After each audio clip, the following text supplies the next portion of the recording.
Roztomili, posłuchajcie wiersz o Wędzoku. Wiersz jest napisany po naszemu, naszą cieszyńską rzeczą. Chnet po zabijaczce, dycki roz do roka, zaglądają starzik z ujcym za chałupę do Wędzoka. Starym mantlem przykryty, cały rok w zogródce przed Rzymą, obudził się jak gazda przedwczora, szumnego babucia zabiją. We wasz kuchni na stole leżą masne szpyrki narychtowane, mięso, szynki, akita, wszystko szumne a zapeklowane. Wonio to po całej chałupie, gaździno kocury przeganią do pola, dałyby se, a i psy, nic by nie zostało do wieczora. Starzik całe lato pod stodołą drzewo z jabłonki suszył, wachował, co by go żaden tam stela nie ruszył.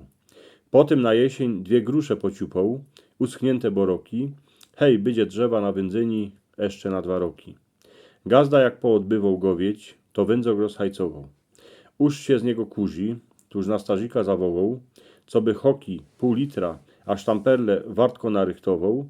Starzik już wszystko niesie, co trzeba przed babami pochował. Wędzok je rozgrzoty, dym się zaczyno po zogródce snuć. Mięso wisi na hokach, w połednie już go będzie czuć. Starzik drzewem z jabłonki, furt we Wędzoku hajcuje, te szpyrki, kity a boczki, cała dziedzina uszczuje. Gazdowi kamraci też ten dym z lasa poczuli.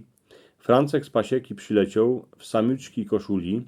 Choć na polu je zima, mrozem co chwila powieje, przy Wędzoku a ważące każdy chłop się dzisiaj ogrzeje.